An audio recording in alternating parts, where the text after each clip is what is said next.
Hello, அஸ்ஸலாமு அலைக்கும். இன்றைக்கி நம்ம ஒரு வெஜிடபிள் ரெசிபி பார்க்க போகிறோம். அது பீர்க்கங்காய் கிரேவி. ஓகேங்களா? அதுக்கு முன்னாடி நான் ஒரு சின்ன விஷயம் சொல்லிக்கிறேன். இங்கு பாதைகள் வெற்றியை தீர்மானிப்பதில்லை, பயணிப்பவன் முயற்சிகளே வெற்றியை தீர்மானிக்கின்றது.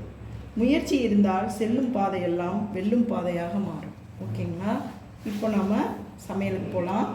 நான் இப்போது பீர்க்கங்காய் செய்ய போகிறேன். இது கொஞ்சம் வித்தியாசமாக செய்ய போகிறேன். ஓகேங்களா? எப்படி சொல்லிட்டு காமிக்கிறேன். நான் இப்போது இதில் 2 டேபிள் ஸ்பூன் எண்ணெய் ஊற்றிருக்கேன். இப்போ நான் 1 டீஸ்பூன் கடலைப்பருப்பு போட்டிருக்கேன், 1 டீஸ்பூன் கடுகுத்தம்பருப்பு போட்டிருக்கேன், 1/2 டீஸ்பூன் ஜீரகம் போட்டிருக்கேன். இப்போ இதெல்லாம் வெடிச்சிருச்சு. நான் இது ஒரு சின்ன வெங்காயம் வெட்டி வச்சுருக்கேன், அதை இதில் போட்டுக்கலாம். ஒரு கொத்து கருவேப்பிலை போட்டுக்கலாம்,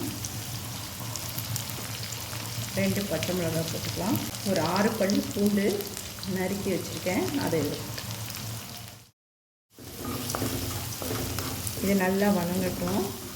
நான் இது 1/2 கிலோ பீர்க்கங்காய் எடுத்துருக்கேன். இதை நல்லா வணக்கிக்கலாம். இது சிம்பிள் தான், ஆனால் டேஸ்ட்டு ரொம்ப நல்லாயிருக்கும்.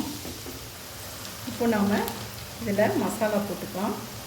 இதில் 1/4 டீஸ்பூன் மஞ்சள்தூள், 1 டீஸ்பூன் மிளகாத்தூள், 1 டீஸ்பூன் கொத்தமல்லி தூள், 1/2 டீஸ்பூன் கரம் மசாலா தூள், 1 டீஸ்பூன் உப்பு போட்டுக்கலாம்.